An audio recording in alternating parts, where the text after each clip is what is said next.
Price lord, hallelujah. ದೇವರ ನಾಮಕ್ಕೆ ಸ್ತೋತ್ರವಾಗಲಿ. ಪ್ರಾರ್ಥನೆ ಮಾಡಿಕೊಳ್ಳೋಣ.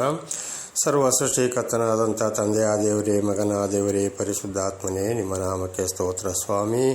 ಈ ದಿವಸವು ಸಮಯವು ನಿಮ್ಮಿಂದ ನೇಮಕವಾದಂಥ ದಿವಸ ಸಮಯವಾಗಿದೆ. ಅದಕ್ಕಾಗಿ ನಿಮಗೆ ನಾನು ಸ್ತುತಿ ಸ್ತೋತ್ರವನ್ನು ಸಮರ್ಪಿಸುವವನಾಗಿದ್ದೇನೆ. ಈ ದಿವಸದ ಸಂದೇಶದ ಭಾಗವನ್ನು ಕೂಡ ಹೇರಳವಾಗಿ ಆಶೀರ್ವದಿಸಿರಿ. ಇದನ್ನು ಕೇಳುತ್ತಿರುವಂಥ ನನ್ನ ಸಹೋದರ ಸಹೋದರಿ ಕೂಡ ಚೆನ್ನಾಗಿ ಕೇಳಿ ಅರ್ಥ ಮಾಡಿಕೊಂಡು ಅದರಂತೆ ನಡೆದು ನಿಮ್ಮಿಂದ ಆಶೀರ್ವಾದವನ್ನು ಹೊಂದಿ ಅವರು ಕೂಡ ಚೆನ್ನಾಗಿ ನಿಮ್ಮಿಂದ ಆಶೀರ್ವಾದವನ್ನು ಹೊಂದಿ ಬಾಳುವಂತೆ ಅವರ ಮೇಲೆಯೂ ನಿಮ್ಮ ಕರುಣೆ ಪ್ರೀತಿ ಇರಲಿ.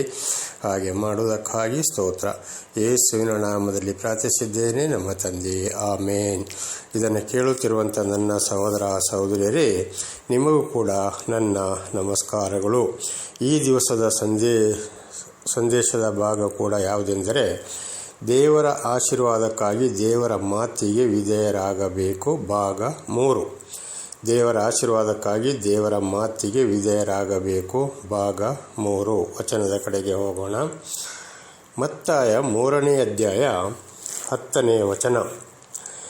ಈಗಲೇ ಮರಗಳ ಬೇರಿಗೆ ಕೊಡಲಿ ಹಾಕಿದೆ, ಒಳ್ಳೆ ಫಲವನ್ನು ಕೊಡದ ಪ್ರತಿಯೊಂದು ಮರವನ್ನು ಕಡಿದು ಬೆಂಕಿಗೆ ಹಾಕಲಾಗುವುದು ಎಂಬುದಾಗಿ ದೇವರ ನಾಮಕ್ಕೆ ಸ್ತೋತ್ರವಾಗಲಿ. ಈಗಲೇ ಮರಗಳ ಬೇರಿಗೆ ಕೊಡಲಿ ಹಾಕಿದೆ, ಒಳ್ಳೆ ಫಲವನ್ನು ಕೊಡದ ಪ್ರತಿಯೊಂದು ಮರವನ್ನು ಕಡಿದು ಬೆಂಕಿಗೆ ಹಾಕಲಾಗುವುದು. ಈ ವಚನದ ಅರ್ಥವೇನಪ್ಪ ಅಂದರೆ, ಒಂದು ರೈತನು ಒಳ್ಳೆ ಫಲ ಬರಬೇಕು ಅಂತೇಳಿ ಒಂದು ಗಿಡವನ್ನು ನೆಡ್ತಾನೆ. ಅದಕ್ಕೆ ಬೇಕಾದಂಥ ಗೊಬ್ಬರವನ್ನು ಹಾಕ್ತಾನೆ, ನೀರು ಹೊಯ್ತಾನೆ, ಏನಾದರೂ ಹುಳ ಹುಪ್ಪಟೆಗಳು ಬಂದಾಗ ಅದಕ್ಕೆ ಸ್ಪ್ರೇ ಮಾಡುತ್ತಾನೆ, ಬರದಾಗಿ ಎಚ್ಚರ ನೋಡ್ತಾನೆ. ಅಥವಾ ಕುರಿ, ದನ, ಮೇಕೆಗಳಿಂದ, ನಾನಾ ರೀತಿ ಪ್ರಾಣಿಗಳಿಂದಲೂ ಕೂಡ ಅದು ಕಾಯ್ತಾನೆ. ನನಗೆ ಮುಂದೆ ಅದು ಫಲ ಕೊಡುತ್ತದೆ, ನಾನು ಸಂತೋಷವಾಗಬೇಕು, ಅದರಿಂದ ಫಲವನ್ನು ತೆಗೆದುಕೊಳ್ಳಬೇಕು ಎಂಬುದಾಗಿ. ಆ ರೈತನು ಇಷ್ಟೆಲ್ಲ ಕಷ್ಟಪಟ್ಟಾಗ, ಯೋಚನೆ ಮಾಡಿದಾಗ, ಅದರ ಮೇಲೆ ಗಮನವಿಟ್ಟು ಕೊಟ್ಟು ಅದನ್ನು ಸಾಕಿ ಸಲಹುತ್ತಾ ಬಂದಾಗ, ಒಂದು ವೇಳೆ ಅದು ಒಳ್ಳೆ ಫಲ ಅಂದರೆ ಒಳ್ಳೆ ರುಚಿಕರವಾದ ಆಹಾರ ಪದಾರ್ಥವನ್ನು ಅದು ಕೊಡದೆ ಹೋದರೆ, ಕಹಿ ಫಲವನ್ನು ಕೊಟ್ಟರೆ ಆ ರೈತನು ಏನು ಮಾಡ್ತಾನೆ, ಅದನ್ನು ಇದು ಬೇಡಪ್ಪ, ನನಗೆ ಇದರಿಂದ ಏನು ಪ್ರಯೋಜನ ಇಲ್ಲ ಅಂತೇಳಿ ಕಡಿದು ಬಿಸ ಹಾಕ್ತಾನೆ ಅಂತ ಎಷ್ಟೇ ಮರಗಳು ಇದ್ದರೂ ಕೂಡ ಇದೊಂದು ಉದಾಹರಣೆಯಾಗಿದೆ. ಹಾಗೂ ಇದು ನಮ್ಮ ಜೀವಿತಕ್ಕೆ ಏನಪ್ಪ ಅಂದರೆ, ಇಲ್ಲಿ ಸ್ಥಾನಿಕ ಯೋಹಾನನ ಮುಖಾಂತರ ದೇವರು ದೀಕ್ಷಾಸ್ಥಾನವನ್ನು ಕೊಡಿಸ್ತಾ ಇದ್ದಾರೆ. ಹಾಗೆ ಕೊಡಿಸುವಾಗ ಸ್ಥಾನಿಕ ಯೋಹಾನನ ಮುಖಾಂತರ ದೇವರು ಹೇಳಿಸಿದ್ದಾರೆ, ಈಗಾಗಲೇ ಮರಗಳ ಬೇರು, ಈಗಾಗಲೇ ಮರಗಳಂದರೆ ಮನುಷ್ಯರು, ಬೇರಂದರೆ ನಮ್ಮ ಜೀವಮಾನ, ಕೊಡಲಿ ಹಾಕಿದೆ ಅಂದರೆ ಪಾಪಗಳಿಗಾಗಿ ಶಿಕ್ಷೆ ನಿಮಗೆ ಇದ್ದೇ ಇದೆ, ಇರುತ್ತದೆ, ಈಗಾಗಲೇ ಇದ್ದಿದೆ ಎಂಬುದಾಗಿ. ಹಾಗಾದರೆ ಇನ್ನು ಮುಂದೆ ನಾನು ನಿಮಗಂತೂ ನೀರಿನಲ್ಲಿ ದೀಕ್ಷಾಸ್ಥಾನವನ್ನು ಕೊಡಿಸ್ತೇನೆ, ನನ್ನ ನಂತರ ಒಬ್ಬರು ಬರುತ್ತಾರೆ, ಅವರು ಪವಿತ್ರಾತ್ಮರಿಂದಲೂ ಅಗ್ನಿಯಿಂದಲೂ ನಿಮಗೆ ದೀಕ್ಷಾಸ್ಥಾನವನ್ನು ಮಾಡಿಸುವರು. ಈಗಾಗಲೇ ನಾನು ಎಲ್ಲ ಪಾಪಗಳನ್ನು ಬಿಡುತ್ತೇನೆ, ಇನ್ನು ಮುಂದೆ ನಾನು ದೇವರೊಂದಿಗೆ ಜೀವಿಸ್ತೇನೆ ಅಂತೇಳಿ ನೀವು ಮಾತು ಕೊಡುತ್ತೀರಿ, ಹೌದು. ಆದರೆ ಇನ್ನು ಮುಂದೆಗೆ ಹಿಂದಿನ ಪಾಪದ ಜೀವಿತ, ಯಾವುದೇ ದೇವರಿಗೆ ವಿರುದ್ಧವಾದಂಥ ಕೆಟ್ಟ ಜೀವಿತವನ್ನು ನೀವು ನಡೆಸಿದರೆ ಖಂಡಿತವಾಗಿ ಬಹಳ ಶಿಕ್ಷೆಗೆ ಒಳಪಡಬೇಕಾಗ್ತದೆ. ಈಗಾಗಲೇ ನಾವು ತಿಳ್ಕೊಂಡ ಹಾಗೆ ರೈತನು ಯಾವ ರೀತಿ ಆ ಮರಗಳನ್ನು ಕಡಿದು ಬಿಸಾಕ್ತಾನೋ, ಕಿತ್ತು ಬಿಸಾಡ್ತಾನೋ, ಅದಕ್ಕೆ ಆಗಿರುವಾಗ ನಾನಾ ರೀತಿ ಶಿಕ್ಷೆಗೆ ಒಳಗಾಗ್ತೀರಿ ನೀವು. ಆದ್ದರಿಂದ ದೀಕ್ಷಾಸ್ಥಾನವನ್ನು ಪಡೆದ ಮೇಲೆ ಎಚ್ಚರದಿಂದ ಇರಬೇಕು, ದೇವರ ಮಾತಿಗೆ ಸಂಪೂರ್ಣವಾಗಿ ವಿಧೇಯರಾಗಬೇಕು ಎಂಬುದಾಗಿ ಇದರ ಅರ್ಥ. ನಾವು ದೀಕ್ಷಾಸ್ಥಾನ ಪಡೆಯೋಕೆ ಮೊದಲು ಪಡೆಯುವ ಸಂದರ್ಭದಲ್ಲಿ ಅನೇಕ ದೇವರಿಗೆ ನಾವು ಮಾತನ್ನು ಕೊಡ್ತೇವೆ. ಖಂಡಿತವಾಗಿ ನಾನು ಇನ್ನು ಮುಂದೆ ದೇವರ ವಾಕ್ಯಕ್ಕನುಸಾರವಾಗಿ ಜೀವಿಸ್ತೇನೆ, ದೇವರೊಂದಿಗೆ ಜೀವಿಸ್ತೇನೆ ಎಂಬುದಾಗಿ. ಆಮೇಲೆ ಸ್ವಲ್ಪ ದಿವಸ ಜೀವಿಸಬಹುದು, ಆಮೇಲೆ ನಮ್ಮ ಹಿಂದಿನ ಪಾಪಗಳನ್ನ ಬಿಟ್ಟು ನಾವು ಜೀವಿಸುವುದಿಲ್ಲ.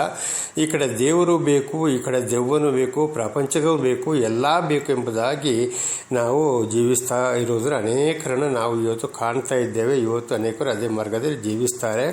ಅದಕ್ಕಾಗಿ ಬಹಳ ಕಷ್ಟ, ಸಂಕಟ, ಶಿಕ್ಷೆಯನ್ನು ಕೂಡ ಅನುಭವಿಸ್ತಾರೆ. ಕಡೆಗೆ ದೇವರನ್ನು ದೂಷಣೆ ಮಾಡೋರು ಆಗಿದ್ದಾರೆ.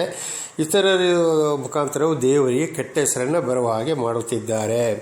ಇದುವೇ ಹೇಳಿದ್ದು, ದೇವರ ಮಾತಿಗೆ ವಿಧೇಯರಾಗಬೇಕಾದ್ರೆ ದೀಕ್ಷಾಸ್ಥಾನವನ್ನು ಪಡ್ಕೊಂಡ ಮೇಲೆ, ದೇವರನ್ನು ಅರಿತುಕೊಂಡ ಮೇಲೆ ದೇವರನ್ನು ಅರಿತುಕೊಳ್ಳುವಂಥ ಒಂದು ನಮಗೆ ಪುಣ್ಯವನ್ನು ದೇವರು ನಮಗೆ ಅನುಗ್ರಹಿಸಿದ ಮೇಲೆ ಸಂಪೂರ್ಣವಾಗಿ ದೇವರ ಮಾತಿಗೆ ವಿಧೇಯರಾಗದ ಹೋದರೆ ನಾವು ಶಿಕ್ಷೆಯನ್ನು ಅನುಭವಿಸಲೇಬೇಕಾಗುತ್ತದೆ. ಆಶೀರ್ವಾದವನ್ನು ಪಡೆದುಕೊಳ್ಳಲು ನಾವು ಸಾಧ್ಯವಿಲ್ಲ. ಆದ್ದರಿಂದ ಬಹಳ ಎಚ್ಚರದಿಂದ ಜೀವಿಸಬೇಕಾಗಿದೆ ಎಂಬುದಾಗಿ ಈ ಒಂದು ವಾಕ್ಯದ ಅರ್ಥವಾಗಿದೆ. ದೇವರ ನಾಮಕ್ಕೆ ಸ್ತೋತ್ರವಾಗಲಿ. ಹಾಗೆ ಮುಂದಿನ ವಚನಕ್ಕೆ ಹೋಗೋಣ. ಮತ್ತಾಯ 7:12-20. ಮತ್ತಾಯ 7:12-20. ಅಂತೂ ಜನರು ನಿಮಗೆ ಏನೇನು ಮಾಡಬೇಕೆಂದು ಅಪೇಕ್ಷಿಸುತ್ತೀರೋ ಅದನ್ನೇ ನೀವು ಅವರಿಗೆ ಮಾಡಿರಿ. ಇದೇ ಧರ್ಮಶಾಸ್ತ್ರದ ಮತ್ತು ಪ್ರವಾದಿಗಳ ತಾತ್ಪರ್ಯ. ಈಗ ದೀಕ್ಷಾಸ್ಥಾನ ಪಡೆಯೋಕ್ಕೆ ಮೊದಲು ನಾವು ದೇವರಿಗೆ ಮಾತು ಕೊಡೋಕ್ಕೆ ಮೊದಲು ನಾನೆಂಬುದಾಗಿ ಇತರರಿಂದಲೇ ನನಗೆ ಒಂದು ನಮಸ್ಕಾರ ಬರಬೇಕು, ಗೌರವ ಬರಬೇಕು, ನಾನು ಅವರಿಂದ ನನಗೆ ಗೌರವ ಸಿಕ್ಕಬೇಕು ಅಂತೇಳಿ ನಾವು ಅನೇಕ ಒಂದು ಯೋಚನೆಗಳು ಹಿಂದಿನ ಜೀವಿತದಲ್ಲಿ ನಮ್ಮಲ್ಲಿ ಇರ್ತದೆ. ಆವಾಗ ದೇವರಿಂದ ನಾವು ಅರಿತ ಮೇಲೆ, ದೇವರ ಹೆಸರಿನಲ್ಲಿ ದೀಕ್ಷಾಸ್ಥಾನವನ್ನು ಪಡೆದುಕೊಂಡ ಮೇಲೆ, ದೇವರೊಂದಿಗೆ ಜೀವಿಸಲು ಹೊರಟ ಮೇಲೆ ಖಂಡಿತವಾಗಿ ನಾವೆಲ್ಲರೂ ಒಂದೇ ಅಂತೇಳಿ ಅಂಥ ಒಂದು ದೊಡ್ಡ ಮನಸ್ಸು ನಮ್ಮಲ್ಲಿ ಇರಬಾರ್ದು. ನಾವು ಇನ್ನೊಬ್ಬರಿಂದ ಏನು ಅಪೇಕ್ಷಿಸ್ತೇವೆ ಅದನ್ನೇ ನಾವು ಅವರಿಗೆ ಮಾಡಬೇಕು. ಅಂದರೆ ನಮ್ಮನ್ನು ನಾವೇ ಅಷ್ಟರ ಮಟ್ಟಿಗೆ ನಾವು ತಗ್ಗಿಸಿಕೊಂಡು ಹೋಗಬೇಕು. ಇಂದಿನ ಪ್ರವಾದಿಗಳು, ಸಾಕ್ಷಿಗಳು, ಉದಾಹರಣೆಗೆ ಸರ್ವ ಸೃಷ್ಟಿಕರ್ತನಾದಂಥ ದೇವರೇ ಪರಮಾತ್ಮ ಮತ್ತು ಭಗವಂತನು ಯೇಸು ಎಂಬ ನಾಮದಲ್ಲಿ ಭೂಲೋಕದಲ್ಲಿ ಅವತಾರವೆತ್ತಿ ಬಂದಾಗ ಯಾವ ರೀತಿ ಜೀವಿಸಿದರು ಎಂಬುದಾಗಿ ಮತ್ತಾಯ, ಮಾರ್ಕ, ಲೂಕ, ಯೋಹನ್ನ ಈ 4 ಸುವಾರ್ತೆಗಳಲ್ಲಿ ನಾವು ಇದನ್ನು ಸಂಪೂರ್ಣವಾಗಿ ತಿಳಿದುಕೊಳ್ಳುತ್ತೇವೆ. ಅದು ಮಾತ್ರ ಅಲ್ಲ, ಅಪೊಸ್ತಲನಾದ ಪೌಲನ ಮೂಲಕವೂ ಕೂಡ ಯೇಸು ಸ್ವಾಮಿ ವಿಚಾರವನ್ನು ಬಹಳವಾಗಿ ನಾವು ತಿಳಿದುಕೊಳ್ಳುತ್ತೇವೆ. ದೇವರ ನಾಮಕ್ಕೆ ಸ್ತೋತ್ರವಾಗಲಿ. ಹಾಗೆ ಇನ್ನೊಬ್ಬರಿಂದ ನಾವು ಅಪೇಕ್ಷಿಸಬಾರದು, ಬದಲಾಗಿ ನಮ್ಮಿಂದಲೇ ಅವರಿಗೆ ಗೌರವ ಹೋಗಬೇಕು. ನಾವು ಏನು ಅಪೇಕ್ಷಿಸ್ತೇವೆ ಅದನ್ನೇ ಅವರಿಗೂ ಅಂಥ ಒಂದು ಗೌರವವನ್ನು ಸಲ್ಲಿಸಬೇಕು ಎಂಬುದಾಗಿ 13ನೇ ವಚನ 13-14.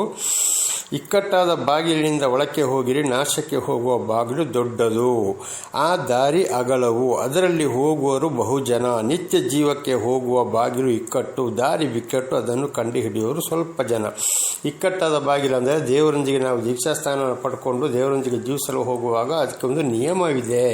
ಅದುವೇ 10 ದಶಾಜ್ಞೆಗಳು. ವಿಮೋಚನಕಾಂಡ 20ನೇ ಅಧ್ಯಾಯ 1-17 ನಾವು ಅಲ್ಲಿ ಅದನ್ನು ಸಂಪೂರ್ಣವಾಗಿ ಬಿಡಿ ತಿಳಿದುಕೊಂಡಾಗ ಅಲ್ಲಿ ಒಂದು ನಮಗೆ ಇಕ್ಕಟ್ಟಾದ ಬಾಗಿಲೊಂದು ಬ್ರೇಕ್ ಇದೆ ನಮಗೆ. ಹಾಗೆ ಆ ನಿಯಮದ ಪ್ರಕಾರ ಹೋದರೆ ಮಾತ್ರ ನಾವು ದೇವರ ಆಶೀರ್ವಾದವನ್ನು ಪಡೆದುಕೊಳ್ಳಬಹುದು. ಅದು ಎಲ್ಲರಿಗೂ ಅಲ್ಲಿ ಹೋಗಲಿಕ್ಕೆ ಸಾಧ್ಯವಿಲ್ಲ. ಅಗಲಾದ ದಾರಿ ಅಂದರೆ ದೇವರನ್ನು ಅರಿತುಕೊಂಡ್ರು, ದೀಕ್ಷಾಸ್ಥಾನ ಪಡ್ಕೊಂಡ್ರೂ ಕೂಡ ಈ ಕಡೆ ದೇವರು ಬೇಕು, ಈ ಕಡೆ ಪ್ರಾಪಂಚಿಕರು ಬೇಕು ಅಂತ ಪ್ರಾಪಂಚಿಕ ವಿಷಯದಲ್ಲಿ ನಾವು ಹೋಗುವುದಾದರೆ ಖಂಡಿತವಾಗಿ ದೇವರೊಂದಿಗೆ ನಾವು ಆಶೀರ್ವಾದವನ್ನು ಪಡೆದುಕೊಳ್ಳಲು ಸಾಧ್ಯವಿಲ್ಲ. ಆ ಇಕ್ಕಟ್ಟಾದ ಬಾಗಿಲು ಅಂದರೆ ದೇವರ ನಿಯಮದ ಪ್ರಕಾರ ನಾವು ಹೋದರೆ ಮಾತ್ರ ಖಂಡಿತವಾಗಿ ದೇವರನ್ನು ನಾವು ಆಶೀರ್ವಾದವನ್ನು ಪಡೆದುಕೊಳ್ಳಬಹುದು. ನಮ್ಮ ಹೆಂಡತಿ, ಮಕ್ಕಳು, ನಮ್ಮ ಜೀವಮಾನವು ಸರಿ ಹೋಗ್ಬೋದು. ಮಕ್ಕಳು ಕೂಡ ಆಶೀರ್ವಾದವನ್ನು ಪಡೆದುಕೊಳ್ಳುವವರಾಗಿದ್ದಾರೆ. ಆದರೆ ಈ ಇಕ್ಕಟ್ಟಾದ ಬಾಗಿಲನ್ನು ಕಂಡುಹಿಡಿಯೋರು ಸ್ವಲ್ಪ ಜನ ಮಾತ್ರ. ಇಕ್ಕಟ್ಟಾದ ಬಾಗಿಲು ಅಂದರೆ ಆ ಶಿಸ್ತಿನಲ್ಲಿ ಹೋದರೆ ಮಾತ್ರ ನಾವು ದೇವರ ಬಳಿಗೆ ತಲುಪುವುದು. ಶಾಂತಿ, ಸಮಾಧಾನ, ಆರೋಗ್ಯವನ್ನು ಕೂಡ ನಮಗೆ ಕೊಡ್ತದೆ. ಪರಲೋಕಕ್ಕೆ ಹೋಗುವ ಬಾಗಿಲು ಕೂಡ ಅದುವೇ. ಈ ಹಿರಿದಾದ ಬಾಗಿಲಲ್ಲಿ ಹೋದರೆ ಖಂಡಿತವಾಗಿ ಅದು ನಾಶಕ್ಕೆ ಹೋಗ್ತದೆ. ಅಂದರೆ ಏನು ಬೇಕಾದರೂ ಮಾಡ್ಬೋದು, ಏನು ಬೇಕಾದ್ರೂ ನಾವು ನಮ್ಮ ಜೀವಿತದಲ್ಲಿ ಮಾಡ್ಕೊಳ್ತಾ ಹೋಗ್ಬೋದು.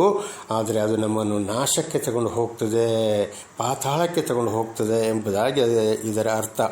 ಆದರೆ ಇಕ್ಕಟ್ಟಾದ ಬಾಗಿಲನ್ನು ಕಂಡುಹಿಡಿಯೋರು ಸ್ವಲ್ಪ, ಅಗಲವಾದ ದಾರಿ, ಪ್ರಾಪಂಚಿಕ ವಿಷಯವನ್ನು ಕಂಡುಹಿಡಿಯೋರು ಬಹಳ ಜನ, ಅದರಲ್ಲಿ ಹೋಗುವವರು ಬಹಳ ಜನ. 15ನೇ ವಚನ. ಸುಳ್ಳು ಪ್ರವಾದಿಗಳ ವಿಷಯಗಳಲ್ಲಿ ಎಚ್ಚರವಾಗಿರಿ. ಅವರು ಕುರಿವೇಷ ಹಾಕಿಕೊಂಡು ನಿಮ್ಮ ಬಳಿಗೆ ಬರುತ್ತಾರೆ, ಆದರೆ ಒಳಗೆ ನೋಡಿದರೆ ಅವರು ಹಿಡುಕೊಂಡು ಹೋಗುವ ತೋಳಗಳೇ. ಅನೇಕ ಜನ ಸುಳ್ಳು ಬೋಧಕರು, ಪ್ರವಾದಿಗಳು ಇವತ್ತು ಏನು ಮಾಡ್ತಾ ಇದ್ದಾರೆ ಅಂದರೆ ಹಣಕ್ಕಾಗಿ, ದುಡ್ಡಿಗಾಗಿ, ದಶಾಂಶಕ್ಕಾಗಿ, ಕಾಣಿಕೆಯಾಗಿ ಸುಳ್ಳು ಹೇಳಿ ಅವರೊಂದು ಲಾಭಕ್ಕಾಗಿ ಇವತ್ತು ಏನು ಮಾಡ್ತಾ ಇದ್ದಾರೆ ಅಂದರೆ ನಾನಾ ಥರದ ವೇಷಗಳನ್ನು ಹಾಕ್ಕೊಂಡು ಕುರಿಗಳಾಗಿ ಮೌನವಾಗಿ ತಾಳಿಕೊಂಡು ತಲೆ ಆಡಿಸಿಕೊಂಡು ಇವತ್ತು ಜನಗಳನ್ನು ವಂಚಿಸ್ತಾ ಇದ್ದಾರೆ. ನಿಜವಾದ ಒಂದು ಸೇವಕರುಗಳಾದರೆ ಖಂಡಿತ ಕಠಿಣವಾಗಿ ಮಾತನಾಡುತ್ತಾರೆ, ಕಠಿಣವಾಗಿ ಎಚ್ಚರಿಸುತ್ತಾರೆ. ಅದು ಅವರ ಒಳ್ಳೆಯದಕ್ಕೆ. ಆದ್ದರಿಂದ ಈ ಸುಳ್ಳು ಬೋಧಕರ ವಿಷಯಗಳಲ್ಲಿ ಬಹಳ ಎಚ್ಚರವಾಗಿರಬೇಕು.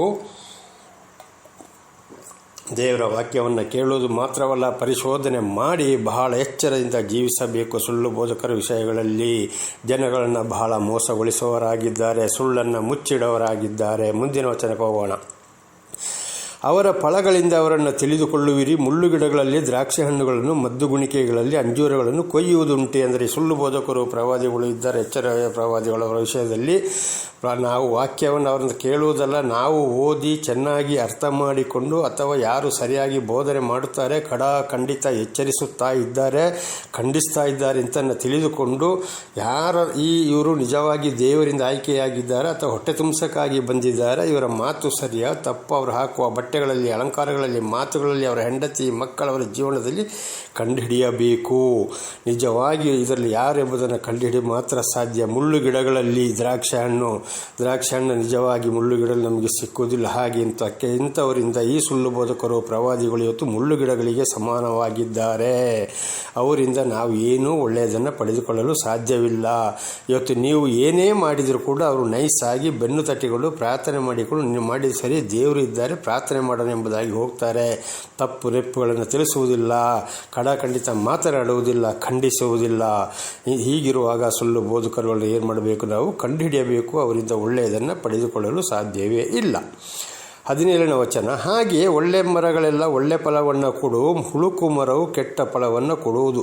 ಒಳ್ಳೆ ಮರ ಆದರೆ ಒಳ್ಳೆ ಬುದ್ಧಿ, ವಾದವನ್ನು, ಶಾಂತಿ ಸಮಾಧಾನ ಹೇಳ್ತಾರೆ, ತಪ್ಪನ್ನು ಹೇಳ್ತಾರೆ, ಖಂಡಿಸ್ತಾರೆ, ಗದರಿಸ್ತಾರೆ. ಇದು ಆಗಿದೆ ಒಳ್ಳೆ ಮರ, ಒಳ್ಳೆ ಫಲ. ಆದರೆ ನಿಮ್ಮಿಂದ ಹಣವನ್ನು, ದಶಾಂಶ ಕಾಣಿಕೆ ಅಂತ ಹೇಳಿಕೊಂಡು ಹಣವನ್ನು ಅಪೇಕ್ಷಿಸುವವರು, ನೀವು ಏನೇ ಮಾಡಿದರೂ ಅವರು ನಿಮ್ಮ ತಪ್ಪನ್ನು ಹೇಳುವುದಿಲ್ಲ, ಬುದ್ಧಿವಾದ ಹೇಳುವುದಿಲ್ಲ, ಶಾಂತಿ ಸಮಾಧಾನ ಹೇಳುವುದಿಲ್ಲ. ಬದಲಾಗಿ ಬಂದಿದ್ದಕ್ಕೆ ಸುಮ್ಮನೆ ಒಂದು ಪ್ರಾರ್ಥನೆ ಮಾಡಿ ಹೋಗ್ಬೋದು, ತಲೆ ಮೇಲೆ ಕೈ ಇಡ್ಬೋದು, ತಪ್ಪುಗಳನ್ನ ಖಂಡಿಸುವುದಿಲ್ಲ, ಎಚ್ಚರ ದಾರಿಯನ್ನು ಅವರು ಹೇಳುವುದಿಲ್ಲ. ಹಾಗೆ ಆತ್ಮ ಹೃದಯ ಯಾರಲ್ಲಿ ಸರಿ ಇದೆಯೋ ತಪ್ಪನ್ನು ತಿಳಿಸ್ತಾರೆ, ಖಂಡಿಸ್ತಾರೆ, ಬೇಕಾದರೆ ಬೈಬೋದು ಒಳ್ಳೆಯದಕ್ಕಾಗಿ. ಇದುವೇ ಆಗಿದೆ ಒಳ್ಳೆ ಫಲ. ಹೀಗೆ ಒಳ್ಳೆ ಫಲ ಇದರಲ್ಲಿ ಒಳ್ಳೆ ಫಲ ಅಂದರೆ ಈ ರೀತಿ. ಕೆಟ್ಟ ಹುಳುಕು ಮರ ಅಂದರೆ ಏನೇ ಮಾಡಿದರೂ ಕೂಡ ಅವರು ಸರಿಯಾದ ವಿಷಯವನ್ನು ಸಾರುವುದಿಲ್ಲ, ಮುಚ್ಚಿಬಿಡುತ್ತಾರೆ ಎಂಬುದಾಗಿ. 18ನೇ ವಚನಕ್ಕೆ ಹೋಗೋಣ. ಒಳ್ಳೆ ಮರವು ಕೆಟ್ಟ ಫಲವನ್ನು ಕೊಡಲಾರದು, ಹುಳುಕು ಮರವು ಒಳ್ಳೆ ಫಲವನ್ನು ಕೊಡಲಾರದು. ಯಾರ ಆತ್ಮ ಹೃದಯ ಸರಿ ಇದೆಯೋ, ದೇವರ ಆತ್ಮ ಯಾರಲ್ಲಿದೆಯೋ, ಯಾರು ದೇವರ ಆತ್ಮವನ್ನು ಹೊಂದಿಕೊಂಡಿದ್ದಾರೋ ಖಂಡಿತವಾಗಿ ತಪ್ಪೇ ಇದಕ್ಕೆ ಆಗಿ ನಿನಗೆ ಈ ಶಿಕ್ಷೆ ಬದಲಾಗು ಅಂತೇಳಿ ಖಂಡಿಸ್ತಾರೆ, ಎಚ್ಚರಿಸ್ತಾರೆ.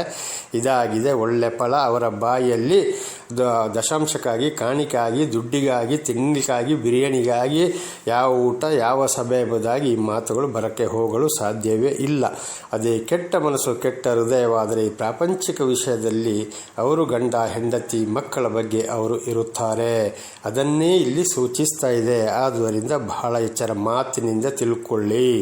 19ನೇ ವಚನ, ಒಳ್ಳೆ ಫಲವನ್ನು ಕೊಡದ ಎಲ್ಲ ಮರಗಳನ್ನು ಕಡಿದು ಬೆಂಕಿಯಲ್ಲಿ ಹಾಕುತ್ತಾರೆ. ಈಗ ದೇವರು ಏನು ಮಾಡ್ತಾರೆ? ಸುಳ್ಳು ಬೋಧನೆಯನ್ನು ಮಾಡಿ ಜನಗಳನ್ನು ಹಾಳು ಮಾಡುವುದಾದರೆ ಅಂಥವರಿಗೆ ಸರ್ವ ಶಿಕ್ಷೆಯು ಬರುತ್ತದೆ. ನಾಡಿದ್ದು ನ್ಯಾಯ ತೀರ್ಪಿನ ದಿವಸ ಅವರಿಗೆ ನರಕವೇ ಗತಿ ಕೂಡ ಈ ವಾಕ್ಯವು ನಮಗೆ ತಿಳಿಸಲ್ಪಡುತ್ತದೆ. ಇದಕ್ಕೆ ಸಂಬಂಧಪಟ್ಟ ವಾಕ್ಯಗಳು ಕೂಡ ಬೇರೆ ಕಡೆಗೆ ಇವೆ. ಬೈಬಲ್ ವಾಕ್ಯವನ್ನು ನಿಜವಾಗಿ ಹೇಳುತ್ತೇನೆ.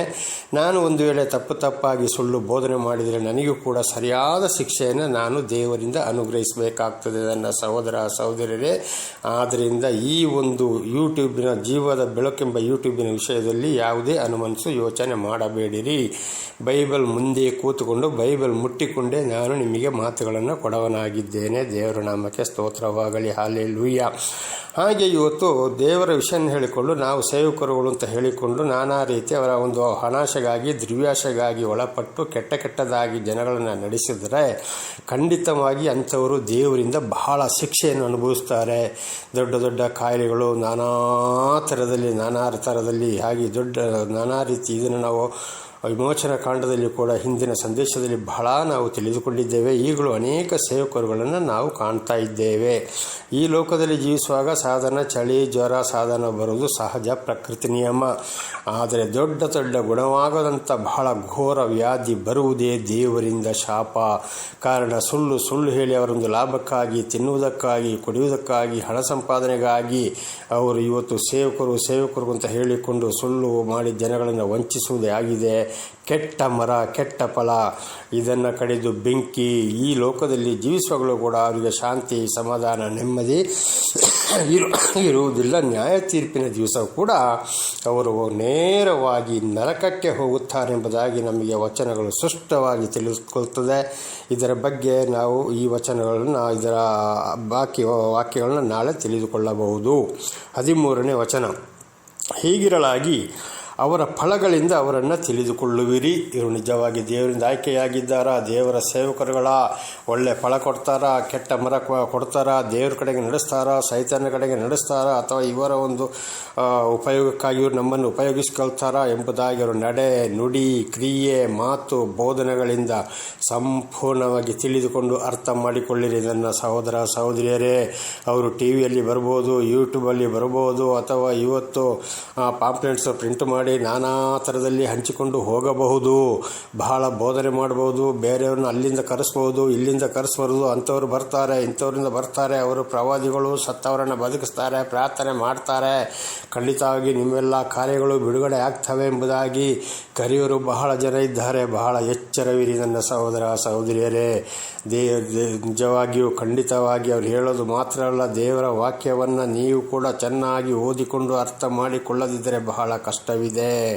ದೇವರಿಂದ ಆಶೀರ್ವಾದವನ್ನು ಹೊಂದಲು ಸಾಧ್ಯವಿಲ್ಲ. ಇದಕ್ಕೆ ಮತ್ತಾಯ 23ನೇ ಅಧ್ಯಾಯದಲ್ಲಿ ಕೂಡ ನೀವಂತೂ ಪರಲೋಕಕ್ಕೆ ಹೋಗುವುದಿಲ್ಲ, ಹೋಗುವವರಿಗೂ ದಾರಿಯನ್ನು ಮುಚ್ಚಿಬಿಟ್ಟಿದ್ದಾರೆ ಎಂಬುದಾಗಿ ಮತ್ತಾಯನ ಮೂಲಕ ಯೇಸು ಸ್ವಾಮಿ ಏನು ಮಾಡಿದ್ದಾರೆ? ಈ ಸುಳ್ಳು ಬೋಧಕರುಗಳಿಗೂ ಪ್ರವಾದಿಗಳು ಅಂದರೆ ಧರ್ಮಶಾಸ್ತ್ರಿಗಳಿಗೆ ಎಚ್ಚರಿಸ್ತಾ ಇದ್ದಾರೆ. ನೀವಂತೂ ಪರಲೋಕ ಹೋಗುವುದಿಲ್ಲ, ಸುಳ್ಳು ಹೇಳಿ ಅನಾಚಾರಗಳನ್ನ ಮಾಡಿಕೊಂಡು ಜನಗಳನ್ನ ಮೋಸ ಮಾಡಿ ಆ ಹೋಗೋವರನ್ನು ಕೂಡ ನೀವು ಬಿಡ್ತಾ ಇಲ್ಲ, ಅವರನ್ನು ಕೂಡ ನರಕಕ್ಕೆ ತಗೊಂಡು ಹೋಗ್ತಾ ಇದ್ದೀರಿ ಎಂಬುದಾಗಿ. ಹಾಗೆ ದೇವರ ನಾಮಕ್ಕೆ ಸ್ತೋತ್ರವಾಗಲಿ. ಬಹಳ ಎಚ್ಚರವಾಗಿರಿ. ಆದ್ದರಿಂದ ನನ್ನ ಸಹೋದರ ಸಹೋದರಿಯರೇ, ದೇವರಿಂದ ಆಶೀರ್ವಾದವನ್ನು ಪಡೆದುಕೊಳ್ಳಬೇಕೋ, ದೀಕ್ಷಾ ಸ್ಥಾನವನ್ನು ಪಡೆದುಕೊಳ್ಳುವವರು ಕೂಡ ಅದರ ಹಿಂದಿನ ವಿಚಾರದಲ್ಲಿ ನಾವು ದೀಕ್ಷಾ ಸ್ಥಾನದ ವಿಚಾರವನ್ನು ಕೂಡ ಯಾರಿಂದ ಪಡೆದುಕೊಳ್ಳಬೇಕೆಂಬುದನ್ನು ಕೂಡ ಚೆನ್ನಾಗಿ ಓದಿ ಅರ್ಥ ಮಾಡಿಕೊಳ್ಳಿರಿ.